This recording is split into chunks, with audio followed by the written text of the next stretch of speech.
Plus de 4 années se sont écoulées depuis qu'avait abouti le processus de décentralisation et ont débouché sur un découpage territorial qui a fait passer le nombre de provinces de 11 à 26 en République démocratique du Congo. Vieux projet datant de la toute première constitution du Congo indépendant, cet exercice avait pour but de rapprocher les gouvernants de gouverner aux fins d'une meilleure connaissance et une meilleure prise en charge de besoins en développement de ce dernier.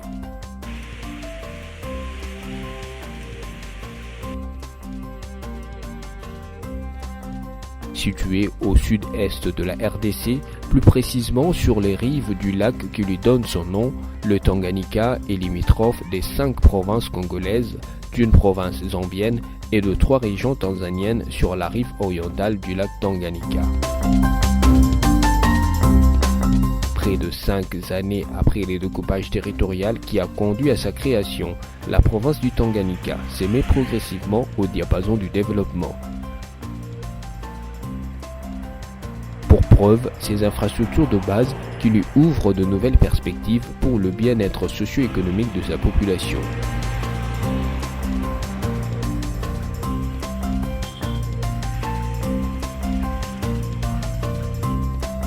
Avec son chef-lieu Kalemi, anciennement Albertville, et de par sa position stratégique, cette province se situe au carrefour d'un trafic économique qui fait d'elle un intéressant hub de développement, aussi bien pour elle-même que pour au moins 5 autres provinces du pays, notamment celles de l'ancien Grand Katanga, du Grand Kivu et du centre du pays. Et en international, le Tanganyika devait à terme s'inscrire parmi de nouvelles portes d'entrée et de sortie pour le rayonnement de la RDC, de l'Afrique de l'Est jusqu'au Moyen-Orient et même plus loin encore. Lorsqu'on ajoute les potentialités socio-économiques que regorge cette province, on comprend tout de suite l'intérêt de plus en plus croissant qui porte aussi bien les autorités publiques que ses fils et filles, sans oublier des investisseurs de tous les horizons. Aujourd'hui en effet, rien que son chef-lieu Kalemi est les témoignages du frémissement économique que connaît le Tanganyika. Des infrastructures de base au tourisme en passant par l'immobilier, etc., le Tanganyika est réellement en train de prendre date avec le développement et la modernité. Les infrastructures routières et de communication étant le principal vecteur de ce développement, c'est justement dans ce secteur que se manifestent les perspectives prometteuses du Tanganyika moderne à partir de Kalemi.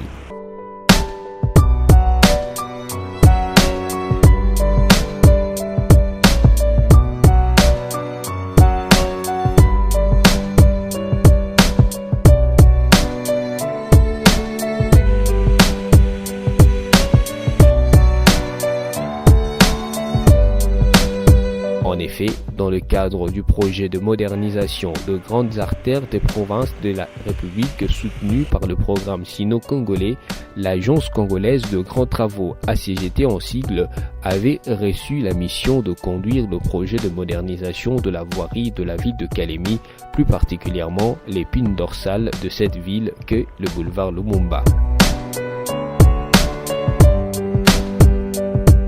Lancé en mars 2017 par le chef de l'État de l'époque, Joseph Kabila Kabange, ce travaux consistait en l'aménagement de 12 km et demi d'une route à 4 voies équipée d'ouvrages d'assainissement et de trottoirs et éclairée avec des lampadaires photovoltaïques. Il s'agit là du boulevard Lumumba qui va de la colline d'État à l'aéroport Kainda. Le projet devait également prendre en charge l'agrandissement de tout le pont qui devrait passer également à 4 voies.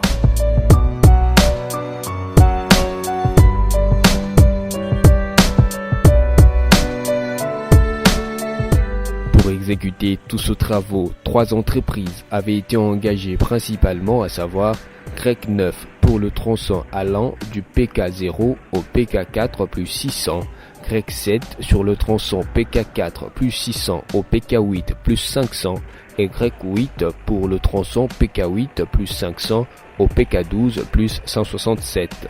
Les financements a été obtenu du programme sino-congolais.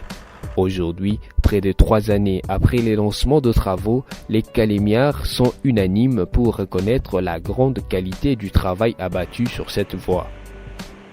Cette route, à laquelle se greffent progressivement d'autres voies menant vers divers coins de la ville, traverse en effet la ville de Kalemi au départ de la colline d'État qui abrite les institutions de la province du Tanganyika pour conduire jusqu'à l'aéroport de la ville. Actuellement, les travaux sont à l'étape de la finalisation des ponts Kituku, Kalemi et Lubuye, mais déjà la circulation sur le 12 km est effective au grand plaisir des conducteurs et leurs passagers. Et ce n'est pas tout. L'aménagement de la plupart des intersections sur le boulevard Lumumba traduit clairement l'ambition de l'autorité publique d'attaquer dans le plus bref délai plusieurs autres embranchements routiers qui conduisent vers les communes et quartiers de Kalemi avec des ouvertures vers les territoires de Kabalo, Kongolo, Manono, Moba et Nyunzu. L'ambition est également de connecter la ville de Kalemi et en général la province du Tanganyika aux provinces voisines du Sud Kivu, Maniema, Lomami, Olomami et Haut-Katanga.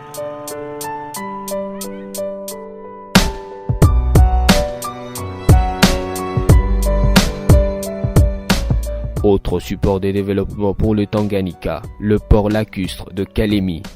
Les perspectives prometteuses de cette province sont d'ailleurs basées essentiellement sur l'autoroute lacustre qu'est le lac Tanganyika. Cette voie naturelle de communication a, il faut le dire, toujours exploitée, mais pour de trafics assez résiduels liés en grande partie à des activités commerciales, des survies ou tout au plus des faibles intensités. Il ne reste pas qu'aujourd'hui, le port de Kalemi brasse l'essentiel de ce trafic grâce par ailleurs à son bras de prolongement communicationnel qu'est le chemin de fer de la SNCC. Cependant, construit dans la période de 1880 à 1920, ce port s'est progressivement dégradé faute d'entretien et suite à des guerres qui avaient endommagé certaines de ses installations. À sa vétusté, doublée du manque d'entretien, ce port s'avère désormais dépassé en technologie et dans sa capacité d'accueil au regard de l'accroissement du flux commercial et dans la perspective de l'intégration régionale avec l'Afrique aussi bien australe qu'orientale. Face donc à l'évidence de son importance au plan local, national et international, les autorités congolaises ont mené des réflexions qui ont abouti à une initiative de réhabilitation et d'extension de cette infrastructure.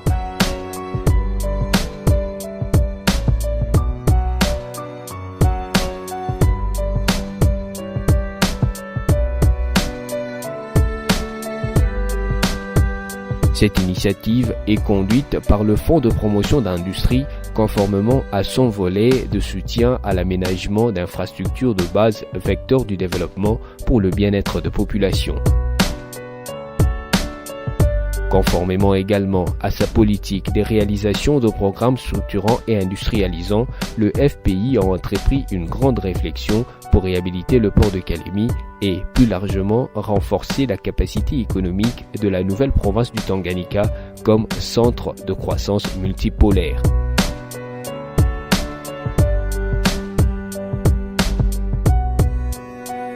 C'est dans cette perspective que, sous la houlette de son directeur général Patrice Kitebi, le FPI avait organisé en novembre 2018 une formation à l'intention de ce cadre sur l'élaboration du programme intégré de développement du Centre de croissance multipolaire de Kalemi, CCMP en sigle, qui doit se développer autour du port de Kalemi. Fort de toutes ces réflexions et dans le souci de les transformer en réalité palpable, le FPI a signé en date de jeudi 20 juin 2019 à Kinshasa un protocole de partenariat avec la China Gezuba Group pour la levée de fonds en international en vue notamment de la réhabilitation du port de Kalemi. Le travaux projeté consiste entre autres en l'allongement du quai et l'aménagement d'un terminal minier, le tout dans le but de porter la capacité de ce port à plus d'1 million de tonnes. Le port de Kalemi abritera un terminal ferroviaire du réseau sud-est qui en fera les carrefours facilitant l'évacuation de fret de tous ordres. Le volume mensuel projeté est de 3581 tonnes, dont 340 tonnes de vivres. On ne parle pas du transport de matériaux de construction, dans les ciments produits par la cimenterie Interlac et moins encore du trafic international qui va connecter Calémie aux grands ports de l'Afrique australe et de l'Est.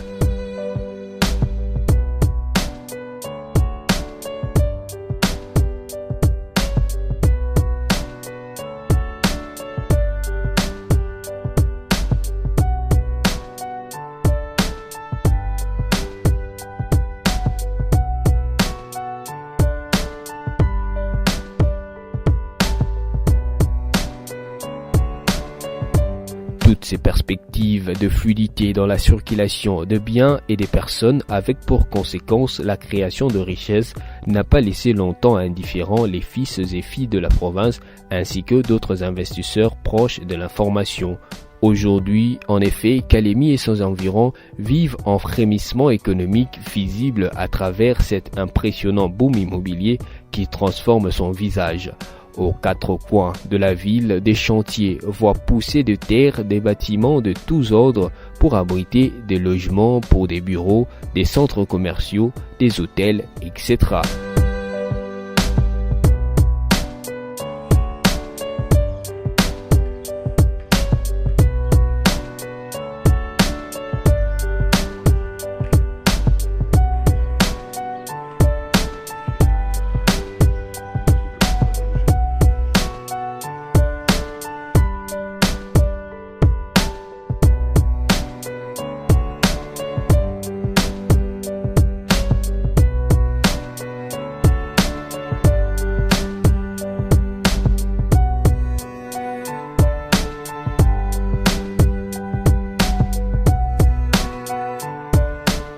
Dans sa commune du lac à celle de Lukuga, en passant par celle qui porte son nom, Calémie est ainsi en train de vivre la transformation de son paysage grâce par ailleurs à la présence d'une cimenterie qui produit les matériaux de base.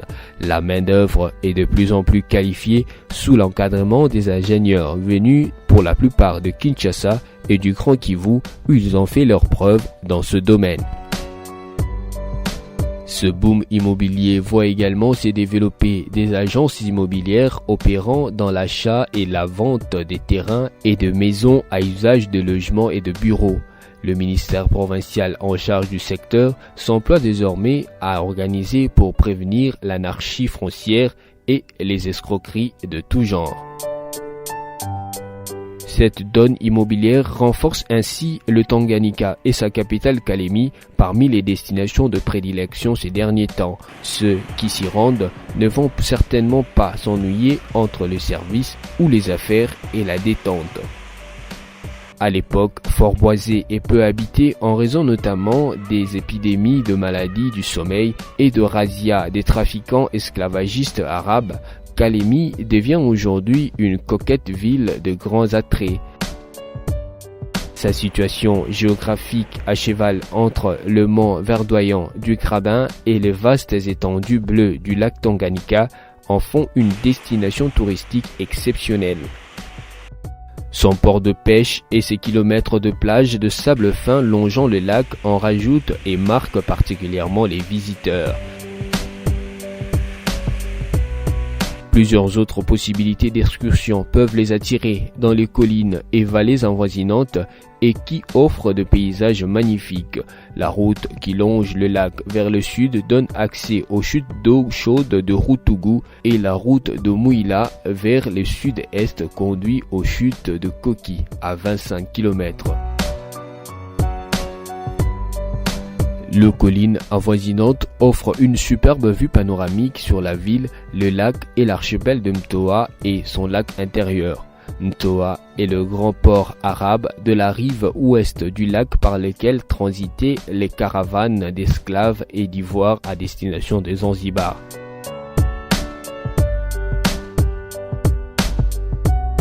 Enfin, lorsque l'on finit de se gaver de ce paysage et site historique, l'on peut désormais se détendre avec le sport roi grâce au stade Pimpant-Neuf dont est aujourd'hui dotée la ville de Calémie.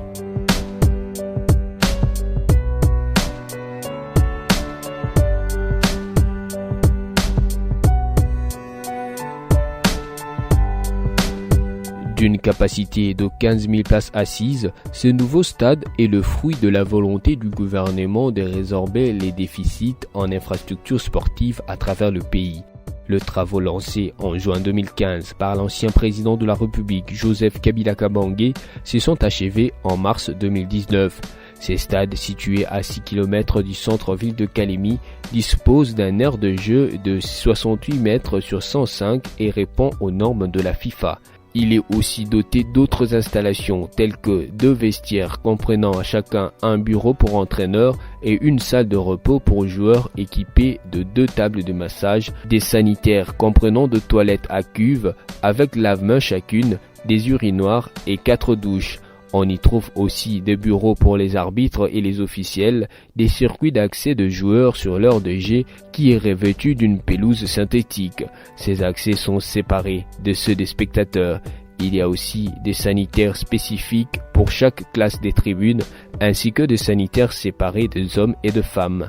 Des ouvertures sont aménagées pour l'évacuation du public de l'heure de jeu en cas de scénario catastrophique. De locaux de vente et de contrôle de billets, des espaces de rafraîchissement et restaurants des spectateurs, de locaux de la presse avec vue sur l'heure de jeu, y compris de locaux pour la vente des équipements sportifs. Aussi, ce stade dispose d'une structure en béton armé, une structure en béton avec des sièges pour le VIP, un cloisonnement en parpaings et en bois, un revêtement du sol en béton et en granit poncé, un système de drainage des eaux de ruissellement ainsi que de réservoirs d'eau. Clôturé, le stade compte plusieurs portes pour assurer l'évacuation rapide du public et, dans le gradin, les sièges sont aménagés de manière à assurer confort et sécurité au public. Le projet a commencé en 2016. En fait, l'objectif était de construire un stade avec 15 000 places assises. Et voilà, maintenant là, nous sommes déjà pratiquement à terme du projet. Donc tout est déjà presque fait, la plomberie, l'électricité, la pose de la pelouse synthétique, la pose des chaises sur le pourtour du stade. En termes de réalisation à ce jour, je dirais nous sommes à 99,5%.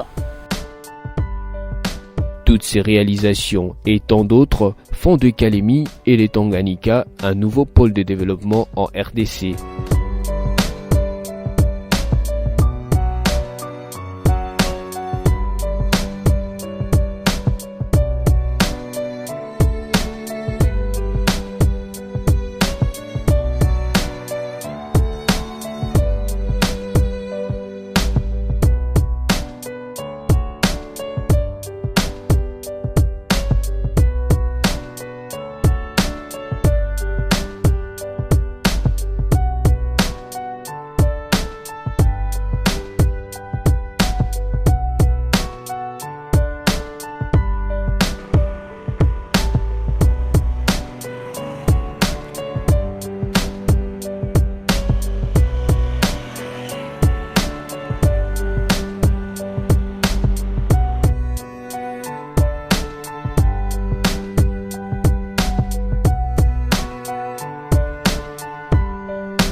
Ceci démontre combien l'idée de matérialiser le vœu du projet de découpage territorial aura été lumineuse en ce qu'elle offre la possibilité de s'attaquer à des provinces de proximité qui, comme des ruisseaux, vont alimenter les grands ensembles du Grand Congo au cœur de l'Afrique.